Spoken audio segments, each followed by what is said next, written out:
You might be knowing there are 4 Vedic Samhitas.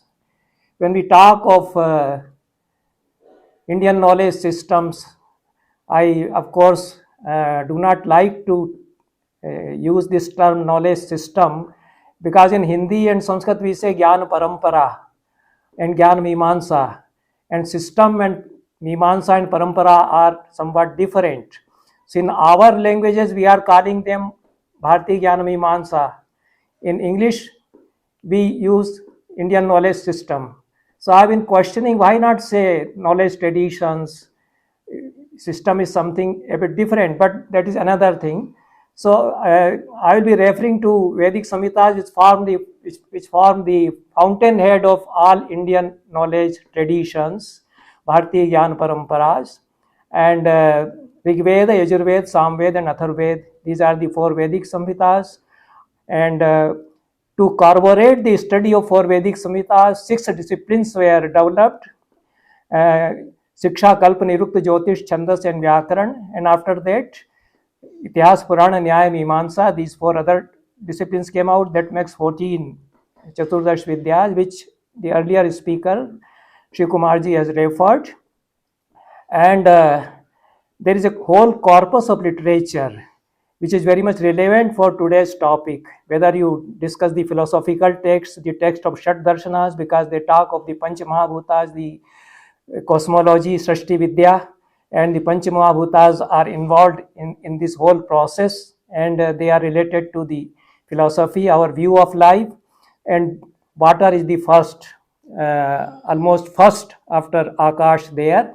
So after the 4 Vedic Samhitas, there is a whole corpus of literature. There are texts on Vastu Shastra, on Shilpa Shastra, on scientific disciplines like Ayurveda. So we may also consider the Upavedas. If there are 4 Vedas, 4 Upavedas are also there. Ayurveda, Dhanurveda, Gandharveda, and Krashi Veda. So these, they make the basic text for our knowledge traditions. And the text on Vastu, please go to second slide. I have listed some of the text on Vastu Shastra, and they discuss the use of water in Vastu, in architectural arrangements. They are Mayamatam. Mayadana was a great architect of ancient times. The Asuras were great scientists, and they were very skillful in architecture and many other branches of knowledge. So this text Mayamatam is published, it is available, and many such texts are available from IGNCA, and they are also translated in English. So they talk of water conservation in arrangements for water processing and water supply in the buildings, in the bhavanas.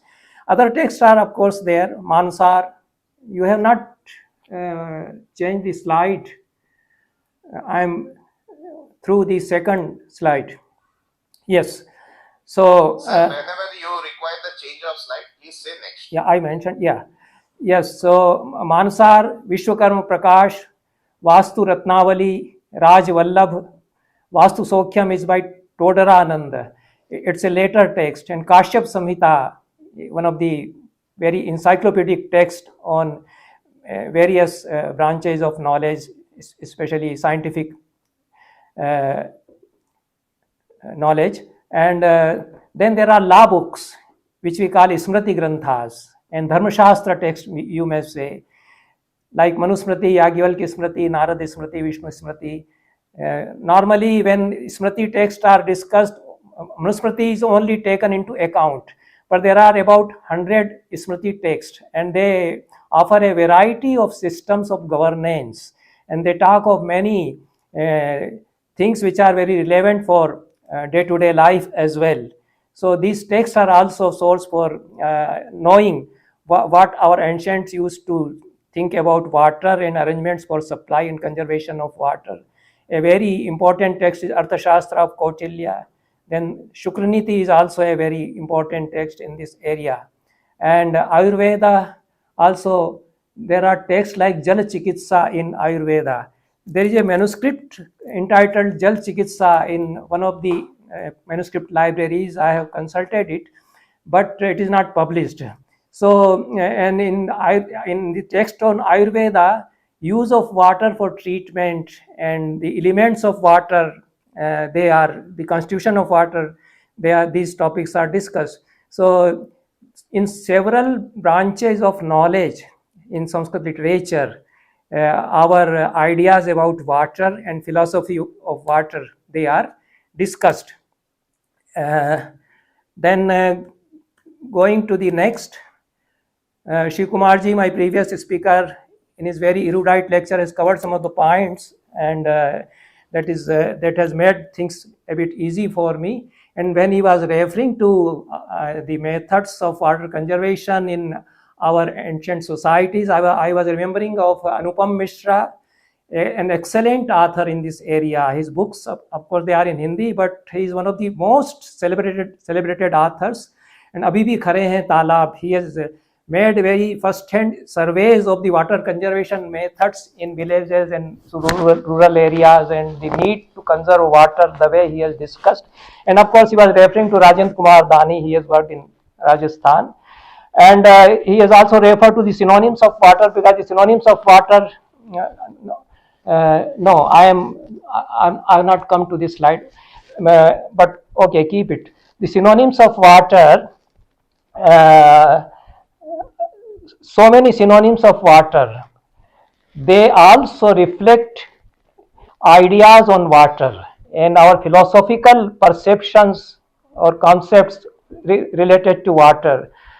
So there are 27 names of water or paryayas or synonyms of water mentioned in Amar Kosha, which is one of the well-known lexicons in Sanskrit, and collecting all of them, there are about 100 synonyms of water, and they reflect a kind of philosophy of water and the ideas of our ancestors about water. Like Amrita is one of the synonyms of water. Jivan is also one of the synonyms of water. Water is the very life, so they call it Jivan. And Kilal also is a synonym of water. Kilal means fire. And why water is called fire also, that we would be discussing. So I have not separately discussed the synonyms, because the synonyms are occurring in the text which I will be citing. So, but one of the one very important point that must be taken into account here is that Nara is also a synonym of water. Neer and Nara, these are the synonyms of water. And the Puranas, Matsya Purana and other Puranas explained why water is called Nara.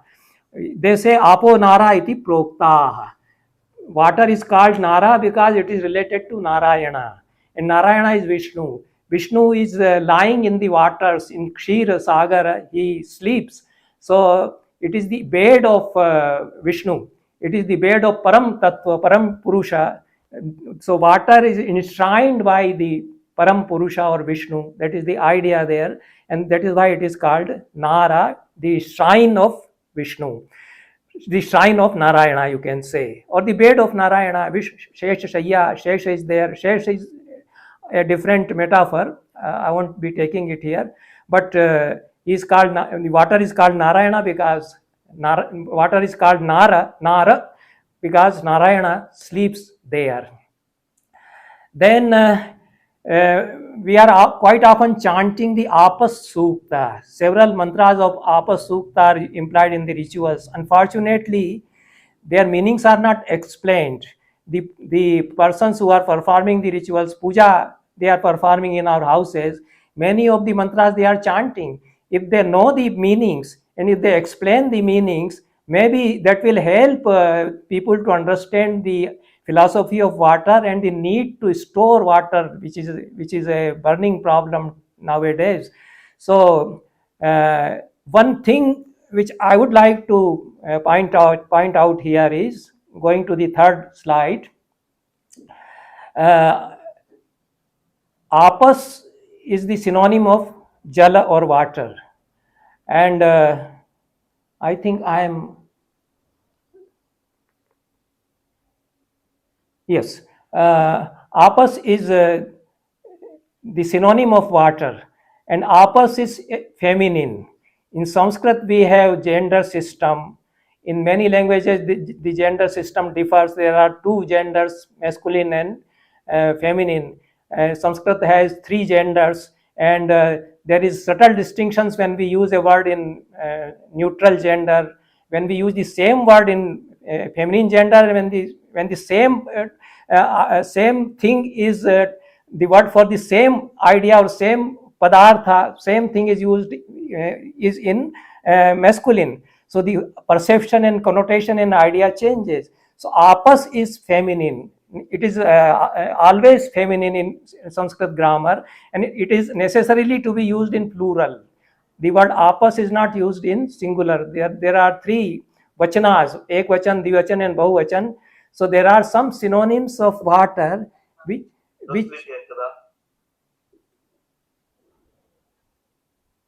which are used only. All participants are requested to mute themselves. Yeah, please go ahead. There are some synonyms of water which are used, which are necessarily required to be used in plural only. Apas cannot be used in singular. You are also muted. Sorry. I'm audible? Yes. Am I audible? Now, Yeah. yes, you are audible. So what I was saying that there are some synonyms of water which are necessarily to be used as per the prescriptions of grammar in plural only. They cannot be, they are not to be used in singular. And even the word jal is often used in plural in Sanskrit. In English we say water is flowing. In Hindi we say pani beh raha hai. In idiomatic Sanskrit, in the correct Sanskrit, as we say Queen's English, so it is the chaste and elegant Sanskrit, we won't say jalam vahati. We will say jalani vahanti. The waters are flowing. Paniya beh rahi hai, something like that you will have to translate in it. There is an idea behind it that water symbolizes infinity. So don't use singular for it. It is not a single entity. It incorporates a whole cosmos. It incorporates many things. The gods are there. Even Vishnu is there. So even out of respect, we use plural for a person or for an entity. So many synonyms of water are to be used in plural only as per the prescriptions of grammar. And even the prevalent idioms in Sanskrit, they are all the synonyms of water are to be used in plural only, and many of them are in feminine gender. So there is a reason behind it. So in all the mantras which are chanted in pujas also, the water is invoked. And some of the mantras I have, they are from Rig Veda and Atharva Veda and Yajur Veda also.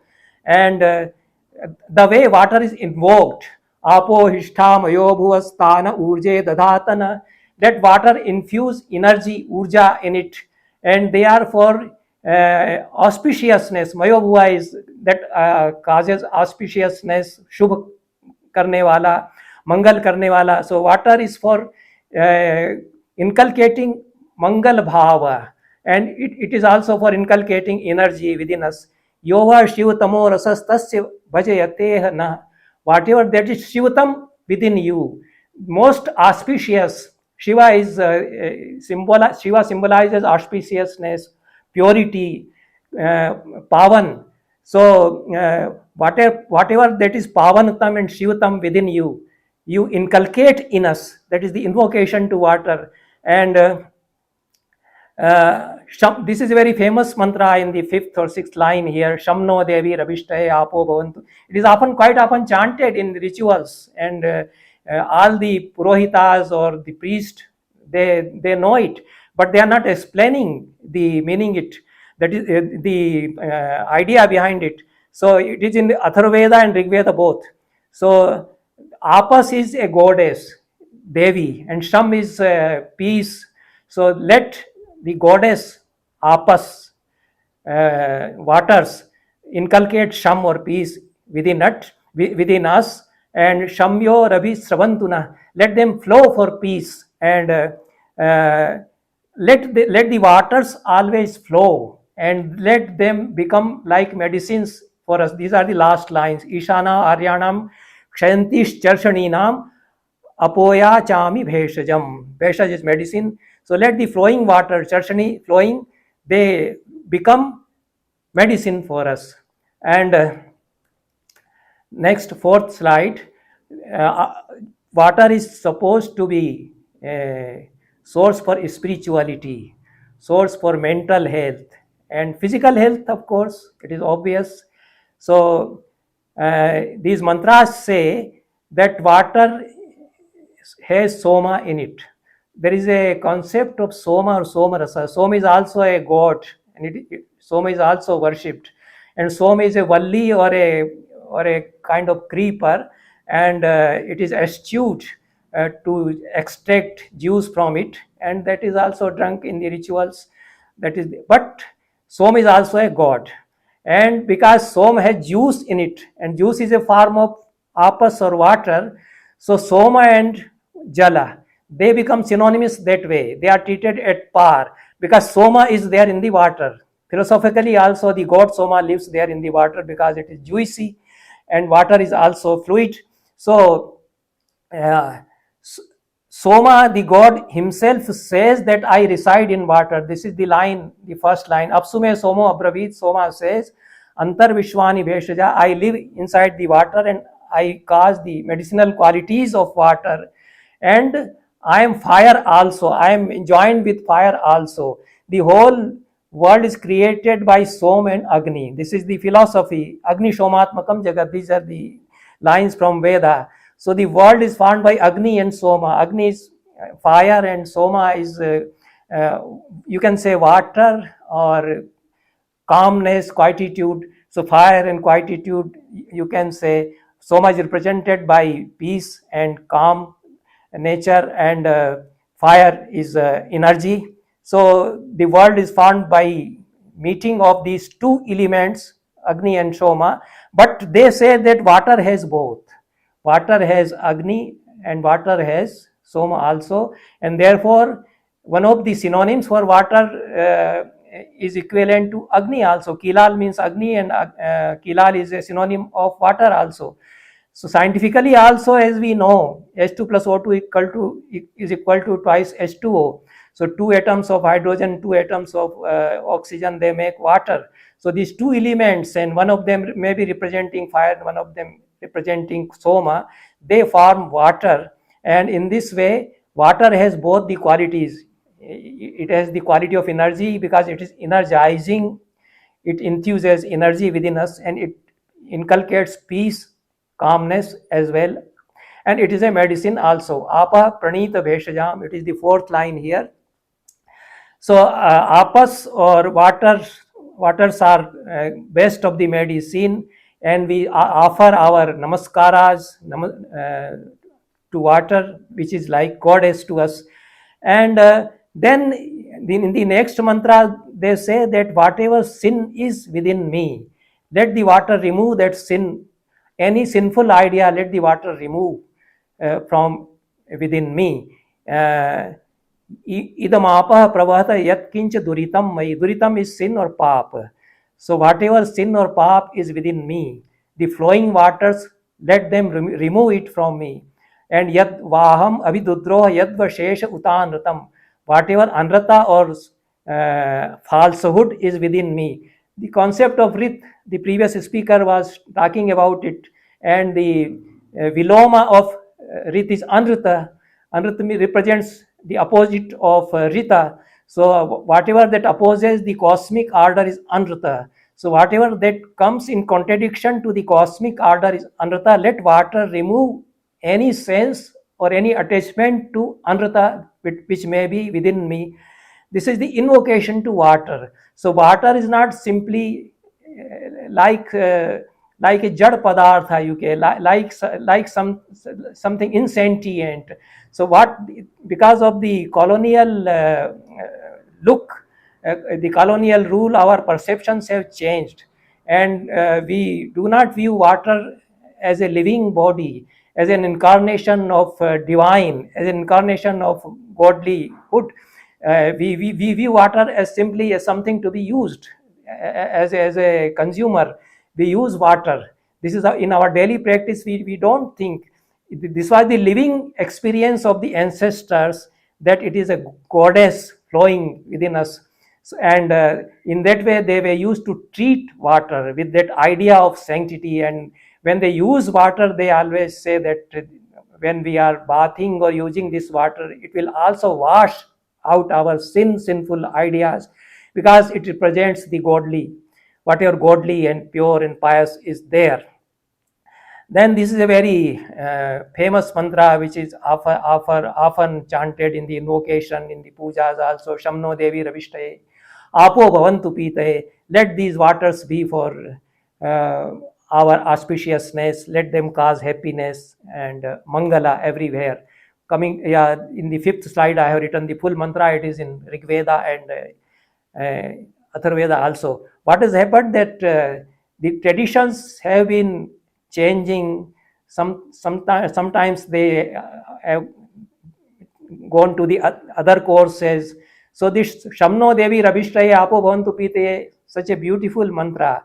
Let the Devi Apas, the goddess Apas or goddess of waters, let it be for peace, Sham within us, and let it flow for Sham, for peace around us. This mantra is used in the ritual for Shani Puja. I don't know why they are using it for Shani Puja, but it must be a later development.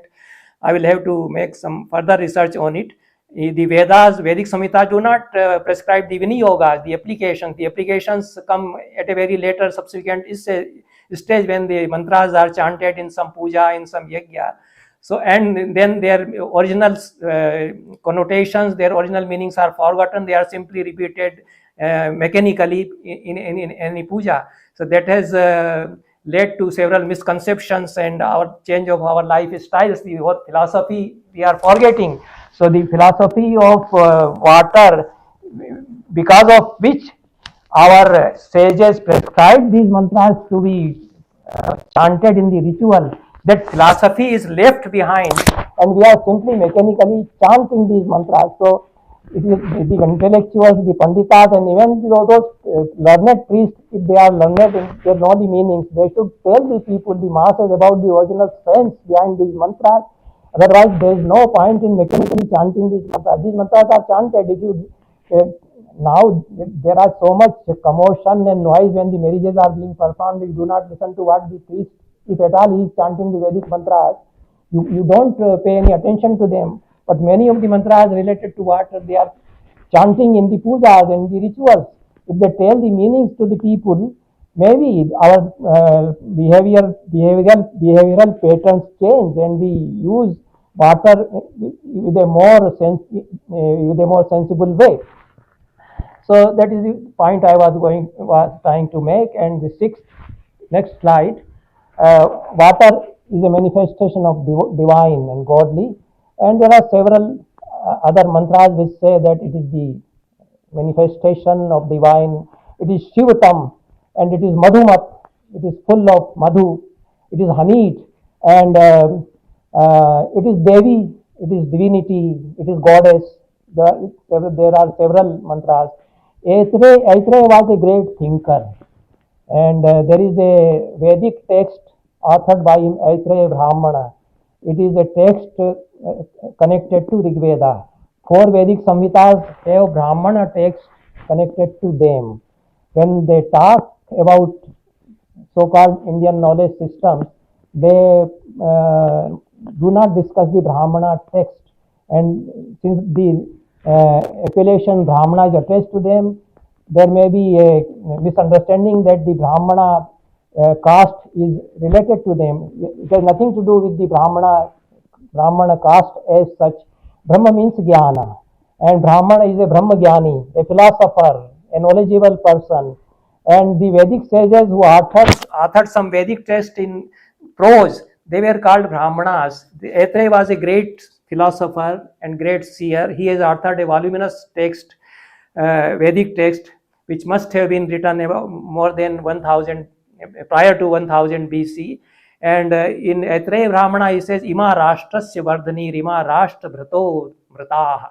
These Amrita waters, these waters which are ambrosia, which are like elixir, which are Amrita, let them make our Rashtra, our country, you may say roughly, if you can translate. Our Rashtra is a bit different concept in Vedic Samhitas.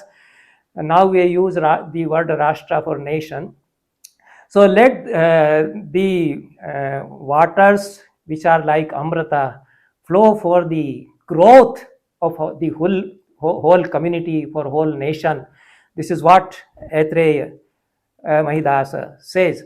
So water stands for samriddhi, prosperity, for divinity, and for immortality, for the experience of immortality. And there is a call in the Vedas next, not polluting waters. One should never pollute water. And you see, there are words which are very significant. The use of the root hinsa is there. Hinsa means killing, murdering, slaughter. So they say, Ma apo maushadhir hinsihi. Do not kill water and do not kill the aushadhis or medicinal plants which are there, which grow on the banks of rivers, etc. This is Shukla Yajurveda. Now, the idea is that water is a living body, and polluting is like killing a living person. Water is not something dead. Water is not something material. Water is not something insentient. Therefore, they are using the word, they are using the term hinsi for it. Do not slaughter, do not murder. Causing pollution to water is like murdering a living being. And if you go to Kautilya's Arthashastra, there are punishments for those who are polluting the water, of punishments of death sentence, because they are claiming as heinous a crime like murder, like murdering a living person. So this is the idea. When you treat water like a living phenomena, like a goddess, causing a pollution in water would be like a heinous crime, like murder. Therefore, they are saying that don't kill, they don't say don't pollute. Normally, the idea is don't pollute. The good translation will be don't pollute water, but that doesn't bring the complete sense with which the Vedic seer is using the term hinsa for it. It is like killing. So coming to the next, the way the rivers are treated right from Rig Veda, which is the oldest work in world library, it must have come around 5000 BC, more prior to that, even 10,000 BC. We do not know how old Rig Veda is. We can only say that it is the oldest work in the world literature. And the rivers are flowing right from the Rigvedic times. And the Rigveda mantras describe the beautiful flow of these rivers. And these mantras are also chanted when we bath and we invoke the rivers. Let all the rivers, because they are goddesses. So when we remember a goddess or god, he or she may appear. This is the idea. So the idea of making ourselves pious and pure by remembering the divinity and by invoking the divine nature of water. Imam me gange yamune saraswati shutudri stemam sachita parushnya asiknya marudbrade vitastaya jirkiye shanuta shanugya sushomaya. These are the names of the Ganga, Yamuna, Saraswati. Saraswati is no more here. It was lost. But Saraswati was the biggest of rivers, perhaps even bigger than Brahmaputra, because the way they describe Saraswati and the concept of goddess Saraswati. You see, Saraswati river which flows in Sapta Sindhu is not different from the goddess Saraswati, whom you call Gyan ki Devi, Vidya Devi, and Veena Pustak Dharani. That calendar-like image of Saraswati actually comes from the river Saraswati which flows. Why is this? Why it is this? That they do not see any difference between the flowing river Saraswati and the goddess Saraswati, which is the Gyan Devi. Now we don't have any image of flowing water when we worship Saraswati in the calendar or in the image.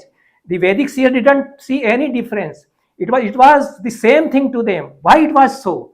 Because the flowing river Saraswati represented knowledge, because they made so much pursuits of knowledge on the banks of Saraswati, and the waters of Saraswati inspired them. The mantras came to them because Saraswati river was flowing. So they treated the flowing waters of Saraswati as the flowing form of mantras, and they said that the Saraswati river itself is goddess Saraswati. It is the goddess of knowledge. So these are the concepts. They may appear a bit bizarre to you. They may appear a bit queer to you, because it was a time when in that spectrum, in that worldview, things were not compartmentalized that way. The gods are there in the mountains, the goddesses are there in the rivers, and the rivers are goddesses. Everything is divine, everything is being viewed as divine. So the philosophy comes from that. If you understand that philosophy and try to have an experience of that philosophy, if you view the world around yourself with the eyes of those seers, perhaps the perception would change. Unless you change the perception, the mere talk of Indian knowledge systems is not going to help, because we deliver lectures. I also deliver so many lectures on Indian knowledge traditions, and that is not actually helping the society, because the philosophy is not being inculcated, because we have not practiced, we have not tried to imbibe that worldview, and we are using water as a commodity. I also use it as a commodity, but I tried to feel that it was something which was viewed as a goddess, and there was no difference between the divinity and water in the eyes of the goddess, in the eyes of the seers.